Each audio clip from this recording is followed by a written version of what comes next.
ہزار داستان ایپیسوڈ 33۔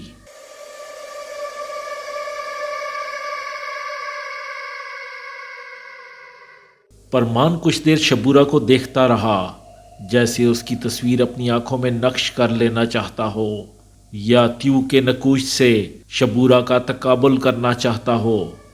تیو اور شبورہ میں اتنی گہری مماثلت تھی کہ وہ باوجود کوشش کے کوئی فرق نہ ڈھونڈ پایا۔ تب اس نے زور سے تالی بجائی۔ فوراً ہی ایک خادمہ دروازے سے اندر داخل ہوئی اور پرمان کے نزدیک آ کر مؤدبانہ کھڑی ہو گئی۔ تیو کے گھر کے دروازے اس پر کھول دو، پرمان نے شبورہ کی طرف دیکھتے ہوئے حکم دیا۔ جو حکم پرمان؟ خادمہ ہلکی سی خم ہوئی اور پھر شبورہ کی کلائی نرمی سے تھام کر بولی، آؤ میرے ساتھ۔ شبورہ نہیں جانتی تھی کہ اس حکم کا کیا مطلب ہے، بہرحال وہ اتنا ضرور جانتی تھی کہ ان لوگوں سے کسی خیر کی تمنا ابس ہے۔ دیکھا جائے گا جو ہوگا۔ وہ تقدیر کے فیصلے پر شاکر ہو کر خادمہ کے ساتھ چل دی۔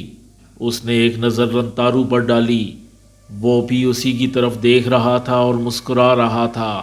یہ ایک طنز بھری مسکراہٹ تھی۔ جب وہ سیڑھیاں اتر کر نیچے پہنچی تو اسے بستی میں عجیب و غریب انداز کے مکان دکھائی دیے۔ ان تمام مکانوں کے دروازے بند تھے، کوئی مکین دور تک دکھائی نہ دیا۔ پھر وہ خادمہ ایک مکان کے سامنے رک گئی۔ یہ مکان دوسرے مکانوں کے مقابلے میں کچھ بڑا دکھائی دے رہا تھا۔ اس مکان کا دروازہ بھی دوسرے مکانوں کے دروازوں سے بڑا اور منقش تھا۔ اس دروازے پر کوئی تالا نہ تھا۔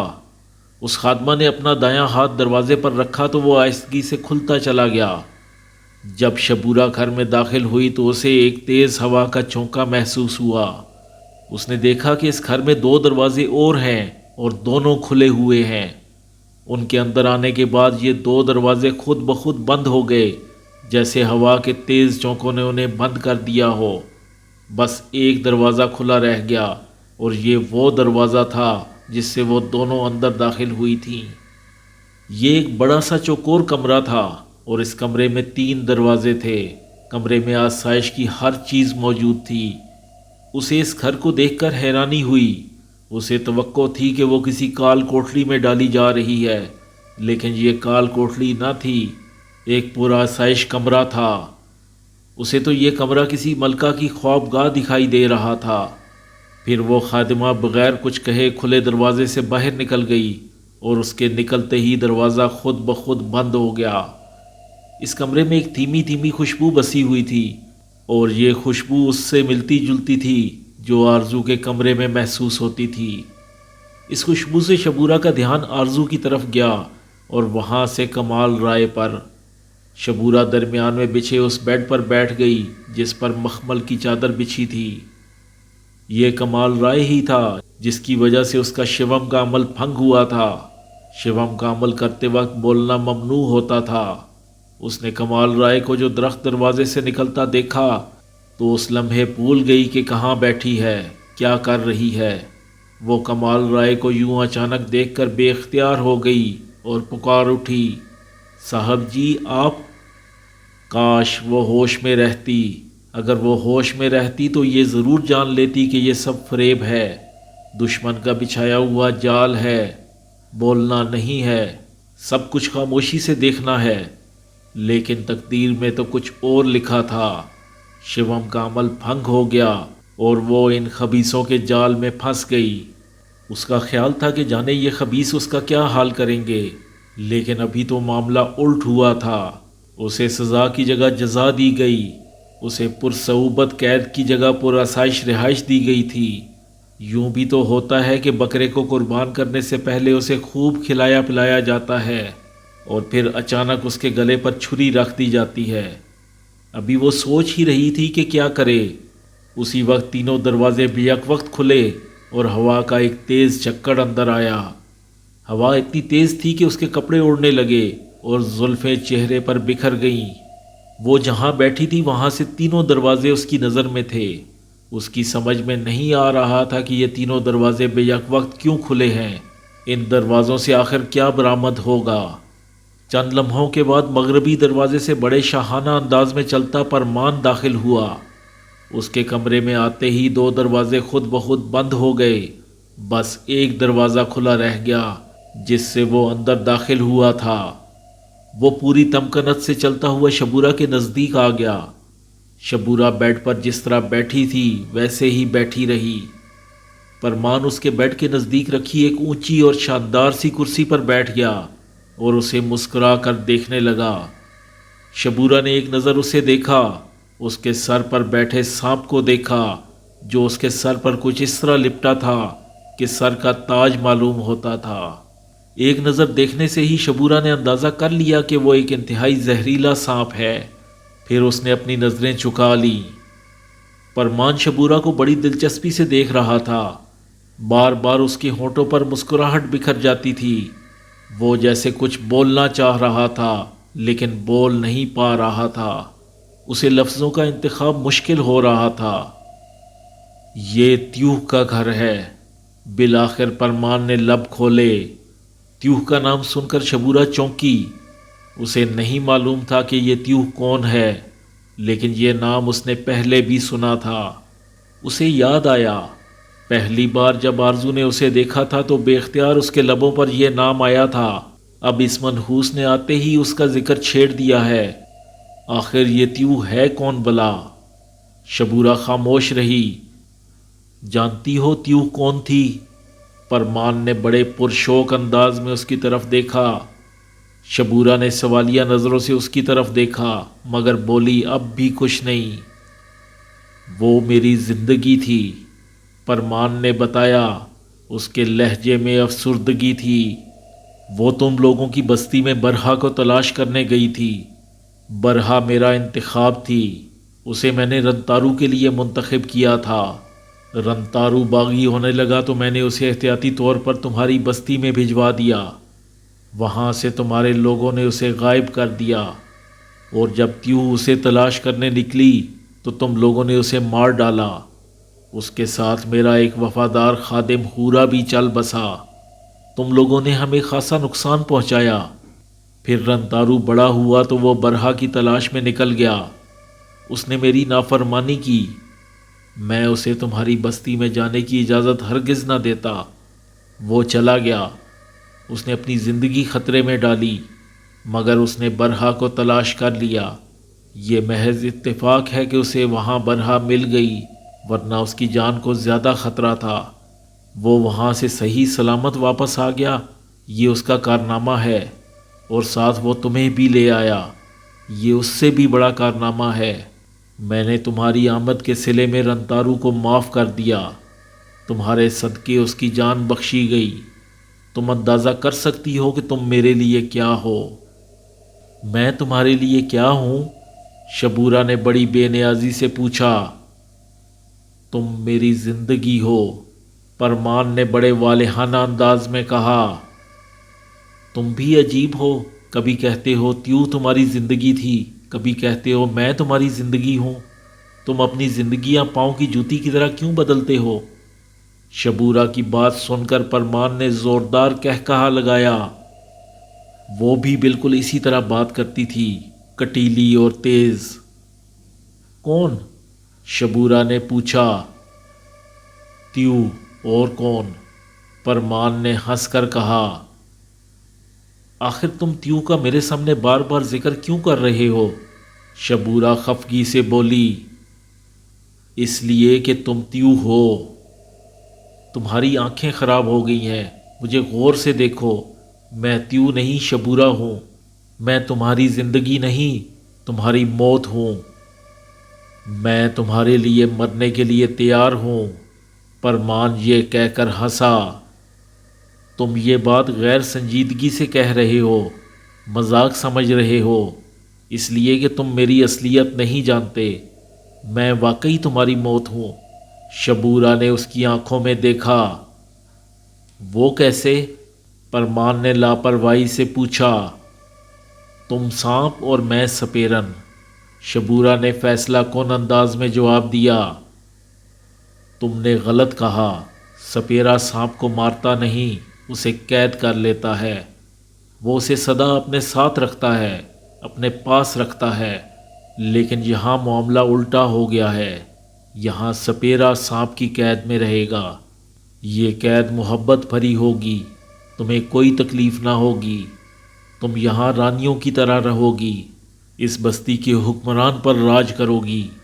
بس اتنا ضرور ہوگا کہ تم یہاں سے جا نہ سکو گی، ہم تمہارے سارے قصور معاف کر دیں گے، بس تمہیں تیوہ بننا ہوگا۔ تیوہ تو تم ہو، بس اپنا دل اس جیسا کرنا ہوگا۔ میں پھر کہوں گی کہ میں تیوہ نہیں شبورا ہوں، آؤ میرے ساتھ۔ یہ کہہ کر پرمان کھڑا ہو گیا۔ تمہیں تیوہ دکھاؤں، پھر تمہیں اندازہ ہوگا کہ تم تیوہ ہو کہ نہیں۔ شبورا نے اسے اس دیوار کی طرف جاتے ہوئے دیکھا جس میں کوئی دروازہ نہ تھا، 2 سیڑھیاں بنی ہوئی تھیں۔ ان سیڑھیوں کے سامنے ایک چھوٹا سا چبوترا تھا اور اس چبوترے پر کوئی چیز ڈھکی ہوئی رکھی تھی۔ وہ کوئی لمبی سی چیز تھی، 5.5 فٹ اونچی ضرور ہوگی۔ دیکھنے سے اندازہ نہیں ہوتا تھا کہ اس کے اندر کیا ہے۔ ایک بڑی سی کالی چادر اس پر پڑی ہوئی تھی جو زمین کو چھو رہی تھی۔ پرمان پورے وقار سے چلتا ہوا اس چھپی ہوئی چیز تک پہنچا۔ اس نے ایک سیڑھی پر پاؤں رکھا، پھر پلٹ کر شبورا کو دیکھا۔ وہ اس کے سامنے ہی آ کھڑی ہوئی تھی۔ پرمان اسے دیکھ کر مسکرایا، جیسے کوئی جادوگر اپنا کوئی کھیل دکھانے سے پہلے مسکراتا ہے۔ لو دیکھو، یہ کہہ کر پرمان نے کالی چادر کھینچ لی۔ اس کالی چادر کے اندر سے جو کچھ برآمد ہوا اسے دیکھ کر شبورا دم بخود رہ گئی۔ اس کے سامنے ایک اور شبورا کھڑی تھی، وہی چمکیلی آنکھیں، سیاہ لمبے بال، وہی سانولا چہرہ، وہ پرکشش جسم، ایک خاص انداز سے کھڑی ہوئی، ایک خاص انداز کے کپڑے پہنے ہوئے۔ شبورا کو یوں محسوس ہوا جیسے وہ آئینے کے سامنے کھڑی ہے۔ تو یہ ہے تیوہ، یہ تو ہو بہو اس کی تصویر ہے۔ اگر اسے دیکھ کر لوگ مجھے تیوہ کہتے ہیں تو اس میں لوگوں کا کیا قصور؟ وہ سچ کہتے ہیں، تیوہ اور اس میں کوئی فرق نہیں۔ پھر تیوہ کا مجسمہ جس نے بھی بنایا تھا کمال کا بنایا تھا، یوں لگتا تھا جیسے اس میں ابھی حرکت ہوگی اور سیڑھیاں اتر کر نیچے آ جائے گا۔ دیکھا تم نے؟ پرمان نے شبورا کو بت بنا دیکھ کر دھیرے سے کہا۔ ہاں دیکھا، شبورا نے تیوہ کے مجسمے کو گھورتے ہوئے جواب دیا۔ اب کیا کہتی ہو؟ کیا اب بھی انکار کرو گی کہ تم تیوہ نہیں ہو؟ پرمان نے واپس پلٹتے ہوئے کہا۔ ہاں اب بھی انکار کروں گی، شبورا نے جواب دیا۔ تیوہ کا مجسمہ دیکھنے کے باوجود وہ کرسی پر بیٹھتے ہوئے بولا۔ ہاں، شبورا نے بیڈ پر بیٹھتے ہوئے کہا۔ اس بات کا مجھے یقین آ گیا کہ وہ میری ہم شکل تھی، ہو بہو میری تصویر تھی۔ اب تم بھی اس بات کا یقین کر لو کہ میں تیوہ نہیں ہوں، تمہاری زندگی نہیں ہوں، محض اس کی ہم شکل ہوں۔ تمہیں تیوہ بننا ہوگا، اسی میں تمہارا فائدہ ہے۔ یہ کہہ کر وہ کرسی سے اٹھا۔ اس نے شبورا کے جواب کا انتظار بھی نہ کیا اور کھلے دروازے کی طرف بڑھ گیا۔ شبورا اسے جاتا ہوا دیکھتی رہی۔ جب وہ کمرے سے نکل گیا تو وہ کھلا دروازہ خود بخود بند ہو گیا۔ اس کے جانے کے بعد شبورا بیڈ سے اٹھی اور ٹھہر ٹھہر کر چلتی ہوئی اس چبوترے کے نزدیک پہنچی جس پر تیوہ کا مجسمہ کھڑا تھا۔ وہ مجسمے کے سامنے کھڑے ہو کر اسے غور سے دیکھنے لگی۔ شبورا نے خود کو ایک چھوٹے سے آئینے میں دیکھا تھا۔ وہ آئینہ اتنا چھوٹا تھا کہ اس میں محض شبورا کا چہرہ دکھائی دیتا تھا۔ اب وہ تیوہ کو سر سے پیر تک دیکھ رہی تھی۔ وہ اسے دیکھ کر ایک احساس تفاخر میں مبتلا ہو رہی تھی۔ وہ سوچ رہی تھی کہ کیا وہ اس قدر پرکشش شخصیت کی مالک ہے۔ وہ کچھ دیر اسے دیکھتی رہی، پھر مسکرا کر بولی، تیوہ تو بڑی خطرناک ناگن تھی، لیکن میں ناگن نہیں، سپیرن ہوں، یہ اپنے پرمان کو بتا دینا۔ یہ کہہ کر اس نے چبوترے پر پڑی سیاہ چادر اٹھائی اور پھر تیوہ کے مجسمے کو سر سے پیر تک ڈھک دیا اور پھر بڑی تمکنت سے چلتی بیڈ پر بیٹھ گئی۔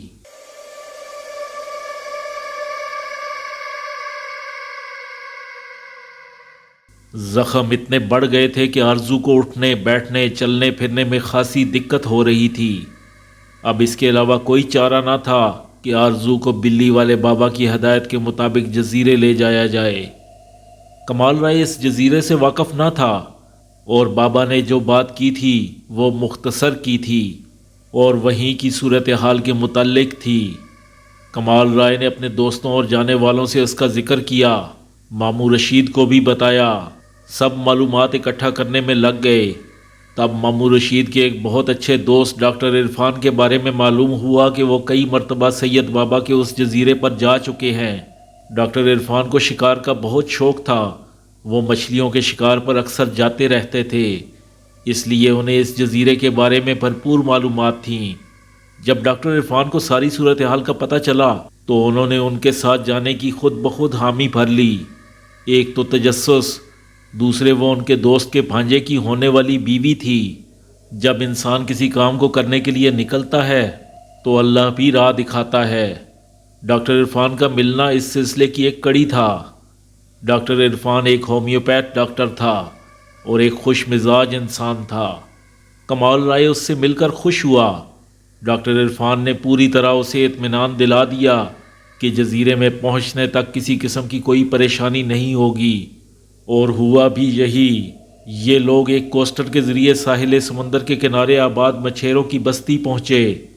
صبح کا وقت تھا، 8:30 بجے تھے۔ ڈاکٹر عرفان نے گاڑی سے اتر کر ادھر ادھر نظر دوڑائی تو اسے مچھیروں کی بستی کے باہر چند چھوٹے بچے کھیلتے نظر آئے۔ اس نے اشارے سے انہیں اپنی طرف بلایا۔ 2 لڑکے بڑی تیزی سے اس کی طرف بھاگے آئے۔ جی صاحب، ان میں سے ایک لڑکے نے کہا۔ بیٹا اکو کو جانتے ہو؟ ڈاکٹر عرفان نے لڑکے سے پوچھا۔ اکو دادا کو کون نہیں جانتا؟ اس لڑکے نے بڑے فخر سے کہا۔ تو پھر اس سے جا کر کہو کہ ڈاکٹر صاحب آ گئے ہیں۔ ابھی کہتا ہوں جا کر۔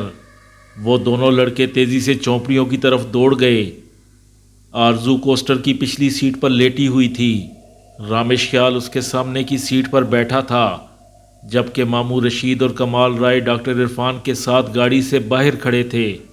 تھوڑی دیر میں ایک مضبوط جسم اور اونچے قد کا اتھیڑ عمر شخص بستی سے برآمد ہوا اور تیزی سے چلتا ہوا ان کی طرف بڑھنے لگا۔ لو بھئی رشید، اکو آ گیا۔ یہ شخص سمندر کا نباز ہے۔ جس طرح ایک حکیم نبض دیکھ کر مریض کا حال بتا دیتا ہے، ویسے ہی یہ شخص سمندر کو دیکھ کر اس کی ہر کیفیت کو سمجھ لیتا ہے۔ ڈاکٹر عرفان نے اس کا تعارف کرایا۔ اپنے چہرے مہرے سے کافی سمجھدار آدمی دکھائی دے رہا ہے۔ ماموں رشید نے اکو کو غور سے دیکھتے ہوئے کہا۔ کمال رائے نے کوئی رائے نہ دی، وہ بس اسے دلچسپی سے دیکھتا رہا۔ اکو نے قریب آ کر سب سے پہلے ڈاکٹر عرفان سے سلام دعا کی۔ ڈاکٹر عرفان نے کمال رائے اور ماموں رشید کا تعارف کروایا۔ اکو کو دیکھ کر رامش خیال بھی کوسٹر سے باہر آ گیا تھا۔ اکو نے اس سے بھی ہاتھ ملایا، سلام دعا کی۔ اکو، تمہیں میرا پیغام مل گیا تھا؟ ڈاکٹر عرفان نے پوچھا۔ جی صاحب، میں نے آپ کے حکم کے مطابق سارا انتظام کر لیا ہے۔ گھاٹ پر موٹر بوٹ تیار کھڑی ہے۔ ویسے پروگرام کیا ہے؟ اکو نے کہا۔ اکو، پروگرام شکار کا نہیں، بس سید بابا کے جزیرے تک جانا ہے، رات کو وہیں رہنا ہے۔ دوسرے دن واپسی؟ اکو نے پوچھا۔ واپسی کا بھی کچھ نہیں کہا جا سکتا، ہو سکتا ہے دوسرے دن واپسی ہو جائے یا پھر مزید ایک رات ٹھہرنا پڑے، ڈاکٹر عرفان نے بتایا۔ سید بابا کے جزیرے کا انتخاب کس لیے کیا گیا ہے؟ آپ جانتے ہیں وہ کوئی پکنک کی جگہ نہیں، اکو نے پوچھا۔ اس کے لہجے میں ہلکی سی پریشانی تھی۔ ہم وہاں پکنک منانے جا بھی نہیں رہے، ڈاکٹر عرفان نے تصدیق کی۔ پھر کیا معاملہ ہے؟ اکو بولا۔ معاملہ میں تمہیں راستے میں بتاؤں گا، ڈاکٹر عرفان نے کہا۔ فی الحال تم سامان کوسٹر سے اٹھوا کر موٹر بوٹ تک پہنچانے کا انتظام کرو۔ آپ بے فکر ہو جائیں اور گھاٹ کی طرف چلیں، میں سامان لے کر آتا ہوں، اکو نے کہا۔ ٹھیک ہے، ڈاکٹر عرفان نے کہا۔ اس کے بعد ماموں رشید کی طرف مڑا اور ان سے مخاطب ہو کر بولا، گاڑی کا سامان یہ اکو اٹھوا لے گا، ہمیں آرزو کو لے کر چلنا چاہیے۔ تم نے وہ جگہ دیکھی ہے جہاں موٹر بوٹ کھڑی ہے؟ ماموں رشید نے پوچھا۔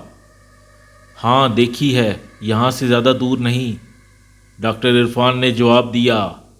کمال رائے کچھ کہے بغیر گاڑی میں چڑھا۔ آرزو گاڑی کی پچھلی سیٹ پر لیٹی ہوئی تھی۔ اس کی حالت خاصی سنگین ہو گئی تھی، اب اٹھنا بیٹھنا چلنا پھرنا بھی محال تھا۔ یہ زخم اس کے پورے جسم پر موجود تھے، بس ایک چہرہ بچا تھا۔ حیرت انگیز طور پر اس کا چہرہ بالکل صاف تھا۔ آؤ بیٹا، کمال رائے نے اس کے نزدیک پہنچ کر اس کی طرف ہاتھ بڑھایا۔ بابا ہم کہاں جا رہے ہیں؟ آرزو نے کمال رائے کا ہاتھ پکڑتے ہوئے کہا۔ بیٹا آپ کو بتایا تو ہے کہ سید بابا کے جزیرے پر جا رہے ہیں۔ بابا مجھے ڈر لگ رہا ہے، آرزو خوف زدہ لہجے میں بولی۔ کس قسم کا ڈر؟ کمال رائے نے پوچھا۔ بابا مجھے پتہ نہیں، بس ڈر لگ رہا ہے۔ ڈرنے کی کوئی بات نہیں، تمہارے ساتھ اتنے لوگ تو ہیں، میں ہوں، رامش ہے، ماموں رشید ہیں، ڈاکٹر عرفان ہیں، تم بالکل فکر مت کرو، انشاءاللہ جب ہم واپس آئیں گے تو تم بالکل ٹھیک ہو چکی ہوگی۔ کمال رائے نے اطمینان دلایا۔ اللہ کرے ایسا ہی ہو۔ آرزو کمال رائے کے ہاتھ کے سہارے اٹھتے ہوئے بولی۔ کمال رائے اسے پکڑ کر آہستہ آہستہ چلاتا کوسٹر کے دروازے تک لایا۔ اتنی دیر میں رامش خیال نے کپڑے کا اسٹریچر کھول لیا تھا۔ ماموں رشید اور وہ اسے دروازے پر پکڑے کھڑے تھے۔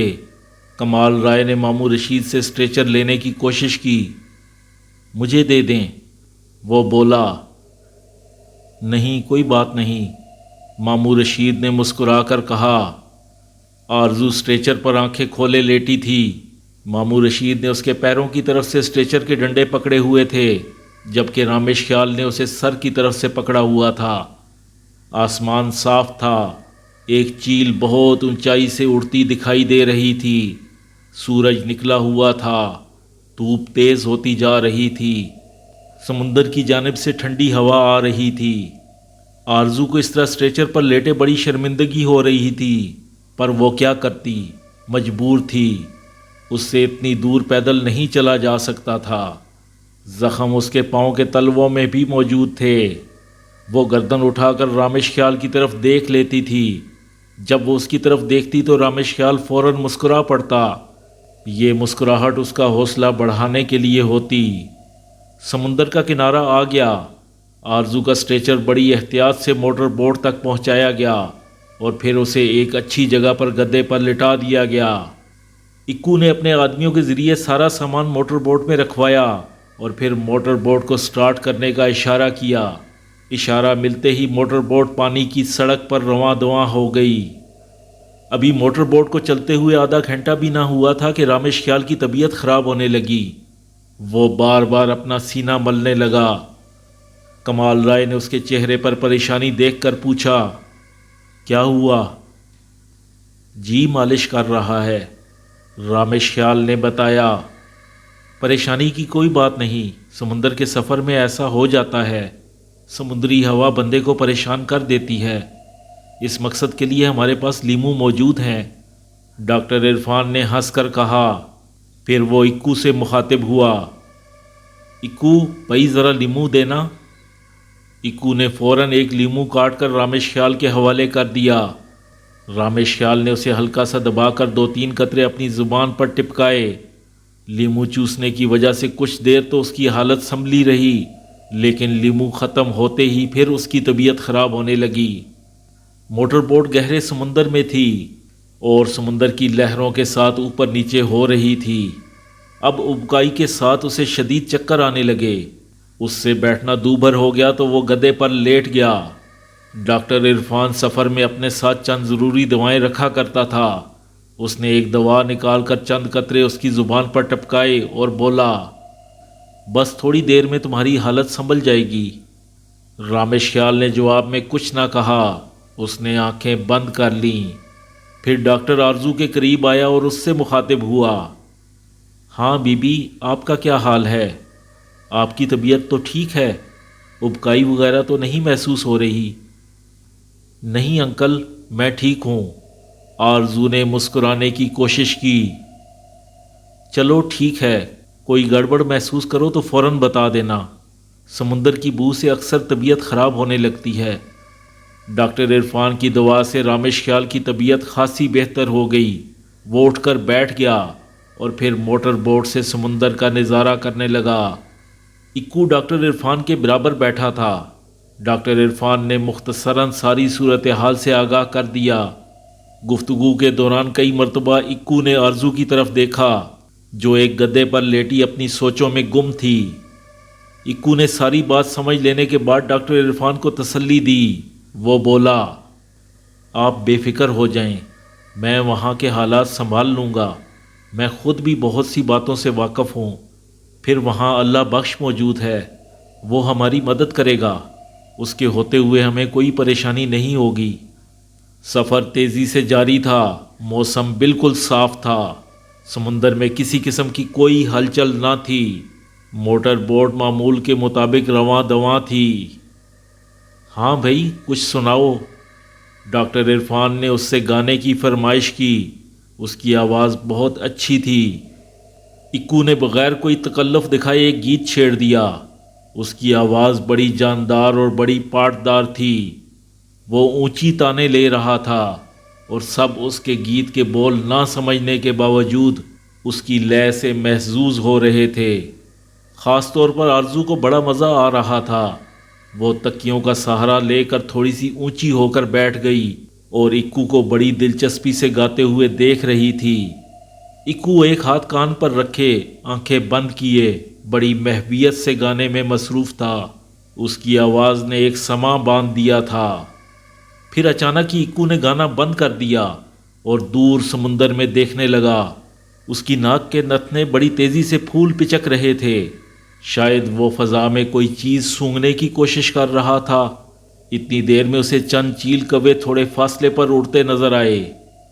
ڈاکٹر عرفان اکو کو بڑے غور سے دیکھ رہا تھا۔ اسے اندازہ تھا کہ اکو کی خاموشی میں کوئی طوفان چھپا ہوا ہے۔ ڈاکٹر عرفان اور اس کے شکاری ساتھیوں نے بارہا سمندر کا سفر کیا تھا۔ انہوں نے اکو کو سفر کے معاملے میں بڑا مستعد اور ہوشیار پایا تھا۔ سمندر کے معاملے میں اس کی معلومات بہت وسیع تھیں۔ اب وہی اکو گانا بند کر کے گہرے سانس لے کر کبھی چیل کووں کو تو کبھی سامنے سمندر کو دیکھ رہا تھا۔ اکو، خیر تو ہے؟ ڈاکٹر عرفان سے بالآخر نہ رہا گیا۔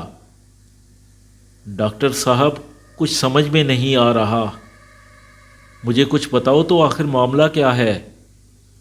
ایسا کبھی نہیں ہوا، سمندر کا تیور ایک دم ہی بدلا ہے۔ اکو نے یہ بات آہستہ سے کہی۔ کیا تبدیلی محسوس کر رہے ہو؟ ہوا بند ہو گئی ہے، فضا میں ایک عجیب سی بو رچ گئی ہے۔ یہ چیل کوے اچانک ہی کہیں سے نمودار ہو گئے ہیں اور سامنے سمندر کی سطح میں بظاہر خاموشی نظر آ رہی ہے، لیکن یہ خاموشی بھی اپنے اندر کوئی معنی رکھتی ہے۔ اللہ خیر کرے۔ اکو نے ایک ٹھنڈی سانس لے کر کہا، اگر تم کوئی خطرہ محسوس کر رہے ہو تو موٹر بوٹ کا رخ تبدیل کروا لو۔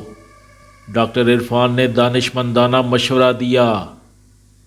او جانو، اکو نے وہیں بیٹھے بیٹھے آواز لگائی۔ علی جان عرف جانو، جو موٹر بوٹ چلا رہا تھا، اس نے اکو کی آواز پر پیچھے مڑ کر دیکھا اور بولا، ہاں رے اکو، کشتی بائیں ہاتھ موڑ لے۔ اکو نے زور سے کہا۔ کیوں اکو؟ راستہ لمبا ہو جائے گا۔ جانو بولا۔ ہو جانے دے، اکو نے دو ٹوک لہجے میں کہا۔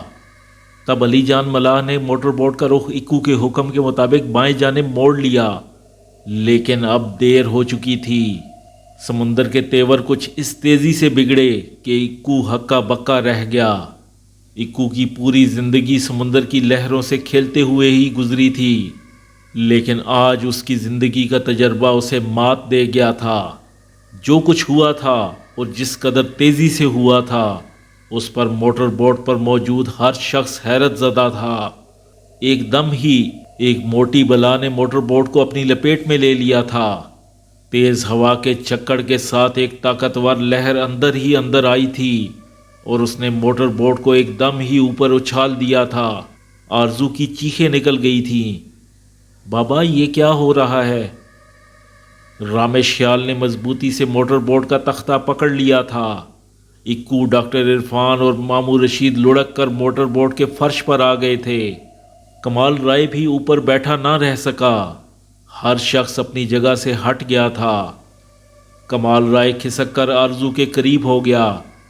موٹر بوٹ زبردست ہچکولے لے رہی تھی۔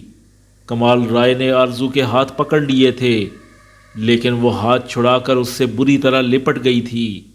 موٹر بوٹ سمندر کی طوفانی لہروں کے ساتھ بے اختیار اوپر نیچے ہو رہی تھی۔ سمندر کا پانی بھی اونچی لہر کے ساتھ اندر آ رہا تھا۔ ہوا بہت تیز تھی۔ اکو کسی طرح گرتا پڑتا جانو کے قریب پہنچ گیا تھا۔ موٹر بوٹ کا انجن تند و تیز لہروں کی تاب نہ لا کر ایک جھٹکے سے بند ہو گیا تھا۔ اب موٹر بوٹ کلی طور پر موجوں کے اختیار میں تھی۔ کسی کو سنبھلنے کا موقع نہیں مل رہا تھا۔ اکو تم کہاں ہو؟ ڈاکٹر عرفان نے ایک دم چیخ کر پوچھا۔ میں ادھر ہوں جانو کے پاس، زبردست طوفان ہے، اللہ سے دعا کریں۔ اکو کی اس بات نے کہ اللہ سے دعا کریں موٹر بوٹ کے مسافروں میں سراسیمگی پھیلا دی۔ آرزو نے دل ہی دل میں دعائیں مانگنا شروع کر دیں۔ اس نے کبھی سمندر میں سفر نہیں کیا تھا۔ یہ اس کا پہلا سفر تھا جو دل دہلا دینے والا ثابت ہوا تھا۔ موٹر بوٹ بری طرح ڈگمگا رہی تھی۔ اگرچہ موٹر بوٹ کافی بڑی تھی لیکن اس وقت ماچس کی ڈبیا بنی ہوئی تھی۔ جیسے ہی کشتی ڈولتی آرزو کا دم حلق سے آ اٹکتا۔ وہ اپنے باپ سے لپٹی ہوئی تھی، گھبرا کر اپنے باپ کو دیکھتی۔ کمال رائے اسے تسلی آمیز نظروں سے دیکھتا۔ وہ اسے اور مضبوطی سے پکڑ لیتی۔ بابا اب کیا ہوگا؟ کچھ نہیں بیٹا، سب ٹھیک ہو جائے گا۔ موٹر بوٹ اونچی لہروں میں پھنس گئی ہے۔ بابا یہ موٹر بوٹ ڈوب تو نہیں جائے گی؟ اللہ نہ کرے بیٹا، یہ لوگ بڑے ماہر ہیں، کشتی نکال لے جائیں گے۔ بابا مجھے ڈر لگ رہا ہے۔ ڈرو مت، اللہ سے دعا کرو۔ کمال رائے نے اسے اور قریب کرتے ہوئے کہا۔ اکو جانو کے ساتھ اگلے حصے میں تھا۔ وہ اور بقیہ آدمی اس بات کی سر توڑ کوشش کر رہے تھے کہ موٹر بوٹ الٹ نہ جائے۔ بعض وقت لہروں کی زد میں آ کر موٹر بوٹ اس قدر ٹیڑھی ہو جاتی تھی کہ احساس ہوتا تھا کہ بس اب الٹی۔ لہریں اتنی اونچی اور تیز تھیں کہ خاصا پانی موٹر بوٹ کے اندر آ رہا تھا۔ صورتحال بہت خطرناک ہو گئی۔ اکو کسی طرح گرتا پڑتا ڈاکٹر عرفان کے نزدیک پہنچا۔ اس کے چہرے پر ہوائیاں اڑ رہی تھیں۔ وہ بمشکل بولا، ڈاکٹر صاحب اب اللہ کے سوا ہمیں کوئی نہیں بچا سکتا، کلمہ پڑھ لیں۔ ڈاکٹر عرفان نے خالی خالی نظروں سے اکو کو دیکھا لیکن وہاں اب اکو تھا کب؟ وہ فوراً ہی کشتی کے اگلے حصے کی طرف چلا گیا تھا۔ وہ اور اس کے ساتھی کشتی کو موجوں سے محفوظ رکھنے کی جان توڑ کوشش کر رہے تھے۔ کشتی ٹوٹنے یا ڈوبنے کی صورت میں موٹر بوٹ میں کوئی ایسی چیز نہ تھی جو زندگی بچانے میں معاون ہوتی۔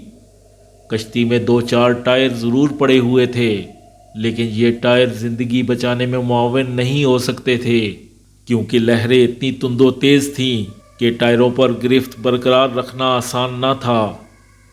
یہ موٹر بوٹ اچانک جن طوفانی لہروں سے دوچار ہوئی تھی اس کی توقع کسی کو نہ تھی۔ اکو تو حیران تھا کہ یہ سمندر کو اچانک ہوا کیا۔ سمندر کو اس طرح بفرتے ہوئے اس نے اس سے پہلے کبھی نہ دیکھا تھا۔ اور جب سب لوگوں نے کلمے پڑھ لیے اور جتنی جس کو دعائیں یاد تھیں دوہرا لیں اور مایوسی اپنی انتہا کو پہنچ گئی تو سمندر نے فوراً بیٹھنا شروع کر دیا۔ اس کی بے قابو لہریں تیزی سے قابو میں آنے لگیں۔ ویل کی طرح منہ پھاڑتی لہروں نے اپنے جبڑے بند کر لیے، کسی اژدہے کی طرح پھنکارتی موجوں نے اپنا شور بند کر دیا۔ دیکھتے ہی دیکھتے سطح سمندر برابر ہو گئی۔ ابھی کچھ دیر پہلے جو قیامت مچی ہوئی تھی وہ گزر گئی تھی، اب ہر طرف امن تھا۔ اکو اور اس کے لوگوں نے موٹر بوٹ میں بھرنے والا پانی نکالا، موٹر بوٹ کا انجن چیک کیا، وہ ٹھیک تھا، اسے سٹارٹ کیا تو وہ چل پڑا۔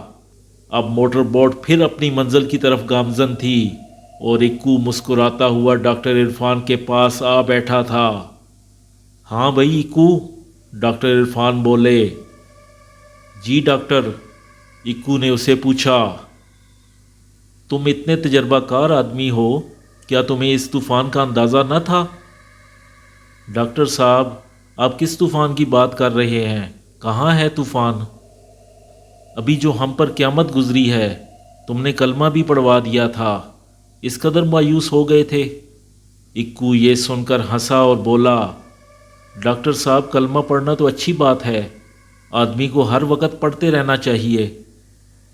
ہاں اکو، میں جانتا ہوں۔ ڈاکٹر عرفان نے اسے تیکھی نظروں سے دیکھا۔ تم کیا چھپانا چاہ رہے ہو؟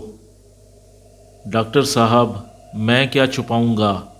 وہ پھیکی ہنسی ہنسا۔ چھپاؤں گا تو اس وقت جب میرے پاس کچھ چھپانے کو ہوگا۔ میں بس اتنا جانتا ہوں کہ یہ طوفان نہیں تھا۔ تو پھر کیا تھا؟ ڈاکٹر عرفان نے حیران ہو کر پوچھا۔ مجھے نہیں معلوم، میں نے اپنی زندگی میں ایسا طوفان نہیں دیکھا جو آنن فانن آیا اور آنن فانن غائب ہو گیا۔ یہ طوفان نہیں تھا، طوفان ہوتا تو اتنی جلدی ختم نہ ہوتا، یہ کچھ اور تھا۔ شاید کسی سمندری بلا نے اندر ہی اندر کروٹ لی تھی۔ اکو نے اپنا خیال ظاہر کیا۔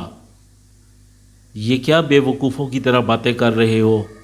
ڈاکٹر عرفان نے اسے ڈانٹا۔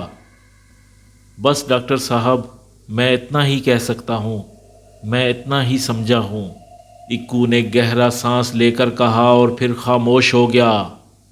یہ باتیں سبھی سن رہے تھے، سب کو حیرت ہوئی، بہرحال بچ جانے پر سب خوش تھے۔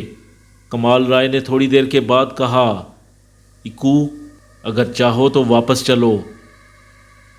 کیوں صاحب، واپس کیوں چلیں؟ جانے آگے کتنے اور طوفان چھپے ہوں، دیکھا جائے گا، ڈرنے کی کوئی ضرورت نہیں۔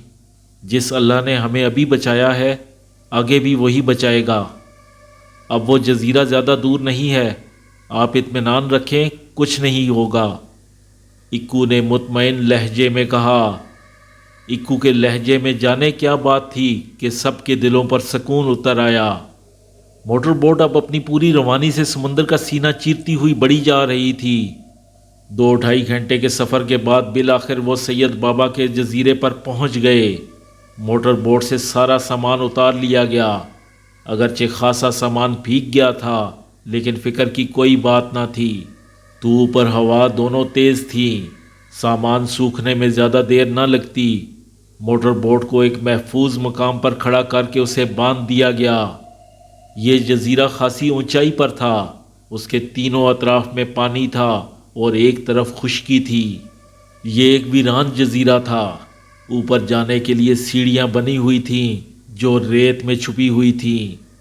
اوپر جزیرے کے درمیان ایک عمارت بنی ہوئی تھی، یہ ایک گنبد نما پرانی عمارت تھی۔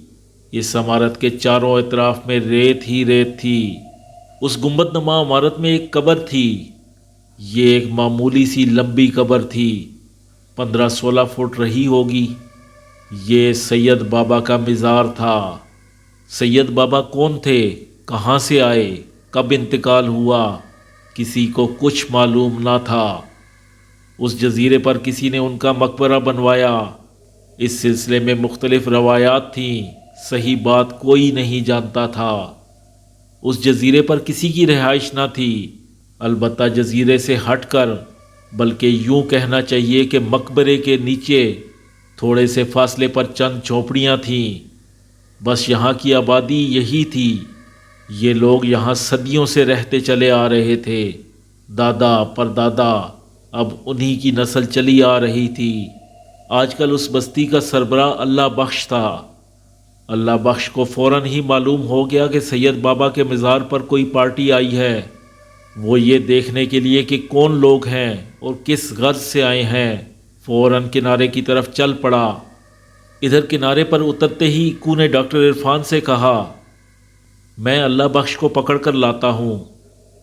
اکو ادھر چلا، اللہ بخش ادھر سے آیا، دونوں کی درمیان میں ملاقات ہو گئی۔ اکو کو دیکھ کر اللہ بخش بہت خوش ہوا، دونوں ایک دوسرے سے گلے لگے اور پھر دونوں ایک ساتھ بولے، سب خیر ہے؟ ہاں بابا سب خیر ہے، دونوں نے باری باری جواب دیا۔ یہ کون لوگ ہیں بابا؟ ڈاکٹر عرفان آئے ہیں، اکو نے بتایا۔ ان کے ساتھ کچھ دوست ہیں، ایک جوان لڑکی ہے، اس پر کوئی سایہ وایا ہے۔ یہ لوگ اوپر تو نہیں گئے؟ اللہ بخش نے پوچھا۔ ابھی تو آئے ہیں، میں فوراً ہی تمہیں لینے چلا آیا، کیونکہ اس مزار کے حالات سے تم ہی واقف ہو۔ آؤ میرے ساتھ، اکو پلٹتا ہوا بولا۔ کنارے پر پہنچ کر اکو نے سب سے اللہ بخش کا تعارف کرایا۔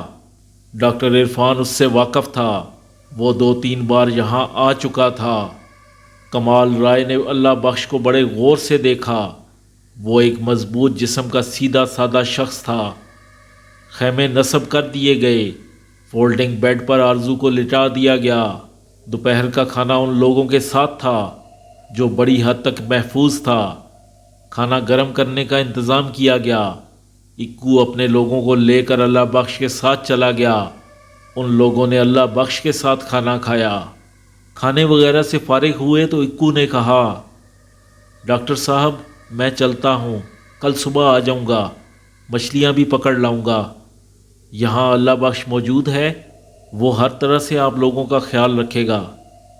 ابھی آپ لوگ اس کے ساتھ مزار پر جاؤ، اوپر جا کر دیکھو وہاں کیا کیا ہے۔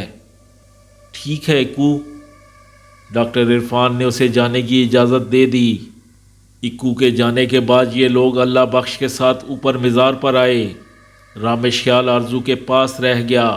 دوپہر ڈھل رہی تھی، دھوپ تیز تھی لیکن اس میں تپش نہ تھی، ہوا تیز اور ٹھنڈی چل رہی تھی۔ مزار پر جانے کے لیے 13-14 سیڑھیاں چڑھنا پڑتی تھیں، ان سیڑھیوں پر ریت پڑی ہوئی تھی۔ اللہ بخش نے ایک سیڑھی سے ریت ہٹا کر دکھائی، سیڑھی پتھر کی بنی ہوئی تھی۔ سیڑھیاں چڑھ کر ریت پر چلنے کے بعد مزار تک پہنچے۔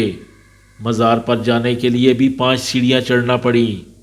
اندر ایک پختہ قبر بنی ہوئی تھی، کتبہ لگا ہوا تھا لیکن اس کے لفظ مٹ چکے تھے، کچھ پڑھا نہ جاتا تھا۔ اللہ بخش نے بتایا کہ یہ مقبرہ اس کے دادا کے زمانے میں بھی موجود تھا اور پردادا کے زمانے میں بھی۔ یہ کس زمانے میں بنا معلوم نہیں۔ ایک روایت یہ تھی کہ اسے کراچی کے کسی سیٹھ نے بنوایا۔ اس سیٹھ کے خواب میں کوئی بزرگ آئے اور انہوں نے اس جگہ مقبرہ بنانے کی ہدایت کی۔ جب وہ سیٹھ یہاں پہنچا تو اس نے ایک ٹیلے پر کچی قبر کو پایا۔ اس نے اس مقبرے کی تعمیر کی۔ بس تبھی سے اللہ بخش کا خاندان اس مقبرے کی خدمت کرتا چلا آ رہا ہے۔ اس مزار میں 2 دروازے تھے، دونوں آمنے سامنے تھے۔ اللہ بخش دوسرے دروازے سے لے کر انہیں جب مزار کے عقب میں پہنچا تو وہاں دور تک سمندر ہی سمندر نظر آیا۔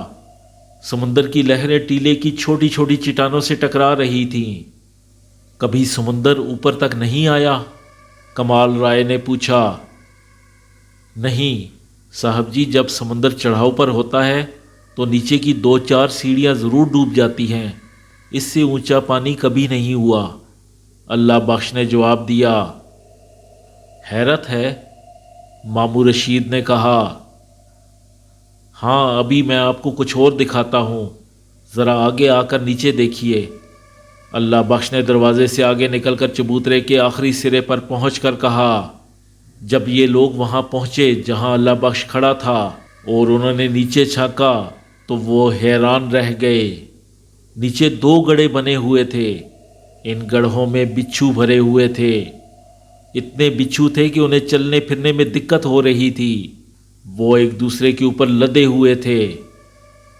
او، کمال رائے واقعی حیران رہ گیا، کیا یہ بچھو باہر نہیں نکلتے؟ صاحب جی، میں نے ان بچھوؤں کو آج تک ان گڑھوں سے باہر نہیں دیکھا۔